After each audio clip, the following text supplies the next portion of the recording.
Hi kids, I'm Mr. Steven and welcome back to the Kids Table.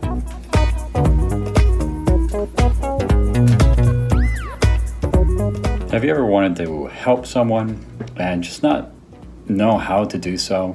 Everything you try kind of goes out the window or actually makes things worse. One of my favorite methods of helping people is listening. And listening is really hard to do, but it's really, really great when you get the opportunity to do so. There's a couple examples that I have that I would like to share with you of listening.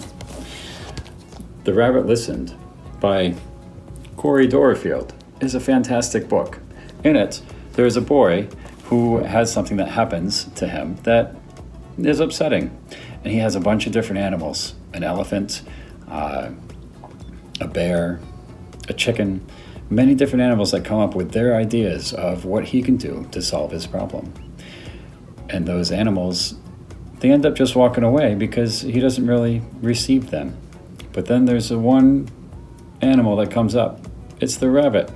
And guess what? Spoiler alert, the rabbit listens. He just snuggles right up to the boy, and the boy says, "Stay with me."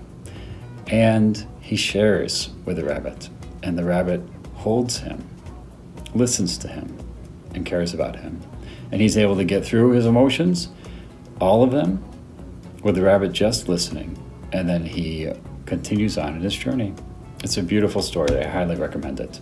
Another example of listening from one of my favorite animated films called Inside Out is when Sadness sits down next to Bing Bong and she listens to him. She tries a little different approach. She doesn't just snuggle up there and wait for him to speak to her. She empathizes with him. Empathy is really a strong characteristic. It's an ability to see that somebody is feeling a certain way and to try to feel that way with them, to help them to share what they're feeling by saying, "I understand that this is how you're feeling." And Sadness does that magnificently in this film.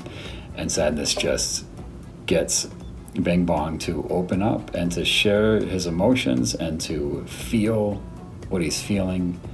And that helps him be able to get through that emotion and be able to move on with their adventure. It's so fantastic. I really, really enjoy both of these examples here, and I highly recommend them for you.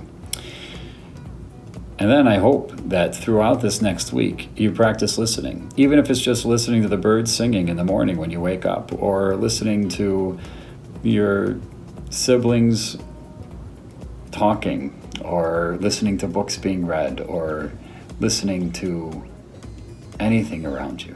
There are so many wonderful things to hear out there in the world. And I hope that you're able to hear them and reflect on them and listen well.